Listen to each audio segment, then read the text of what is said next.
So in this video, we will discuss some HTML5 entities and what are HTML5 entities. If you want to work on any project and you want to add some symbols, or there may be a degree symbol, or maybe at the @ symbol, or maybe any angle or something else you want to add into your project. So for that, you can use these entities. So let's see how we can add these entities into our projects. Let's create first a file, entities.html, and have the basic skeleton for that.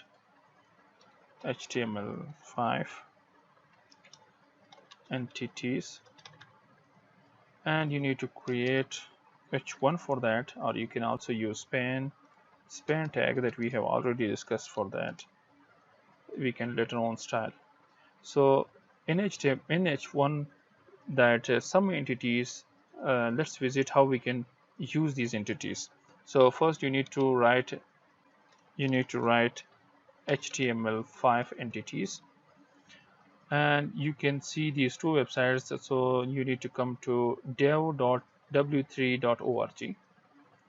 You can see these all symbols can be included into your projects. So what you need to do, if I want to add one of the symbol like this R, so what I can do, ret. So what you need to do, you need to write first $sign and paste that what you have copied and semicolon. So this is how you can define your entity inside any project.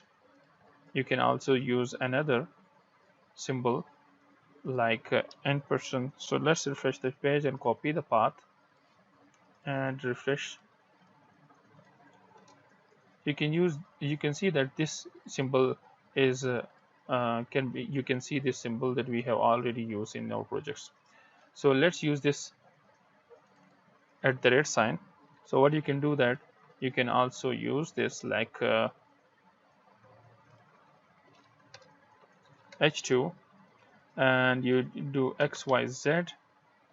You can also use this one XYZ, or in the middle of that you need to write %.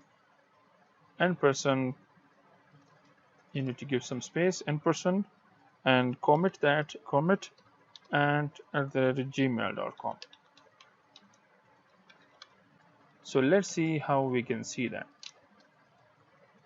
This is how we can use this @ symbol, and you can also visit these all symbols. So let's see how we can use this copy symbol, and you need to write h3, and inside h3 you can use %, start with %, and copy, and with semicolon you can end this symbol. So let's refresh this page. So you can see that this is,